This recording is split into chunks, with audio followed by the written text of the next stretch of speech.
სპორტულ გამაჯანცაღებელ კლუბ აიარგოს წევრებმა ნათლისღების ბრწყინვალე დღესასწაული სანახაობრივი ღონისძიებით აღნიშნეს. კლუბის 15-მდე წევრმა თბილისის ზღვაზე გაცურა. ტრადიციად ქცეული აქცია ამავე დროს ჯანსაღი ცხოვრების წესის პროპაგანდასაც ისახავს მიზნად. აქციას ესწრებოდნენ აფხაზეთის ავტონომიური რესპუბლიკის უმაღლესი საბჭოს თავმჯდომარე გია გვაზავა და დეპუტატები. მინდა მიულოს სრულიად ქრისტიანულ სამყაროს, საქართველოს ყველა ადამიანს წყალკურთხევის ბრწყინვალე დღესასწაული.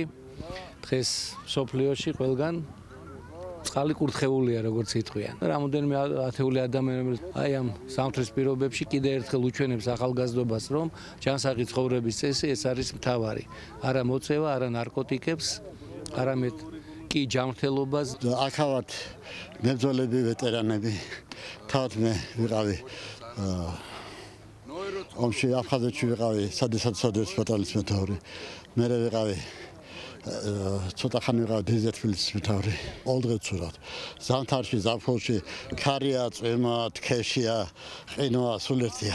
მეორე წელია, რაც ვცურავ, გაერთიანებული ვარ კლუბში და ზამთარში მიუხედავად ამინდისა ქარში, წვიმაში, თოვლში, სულ ყოველ დღე ვცდილობ დამოვიდეთ და ვიცურავთ და რაღაცა გავკაჟდეთ და ვიცხოვროთ ჯანსაღი ცხოვრების წესით. და ყველაზე დიდი სურვილი რაც არის ჩემი პირადად ჩვენი კლუბის და მთლიანად ალბათ ქართველი ერის, რომ ასეთივე ლამაზი ღონისძიება ნათლისღების დღესასწაულთან დაკავშირებით ჩაგვეტარებინოს ჩვენს საყვარელ აფხაზეთში.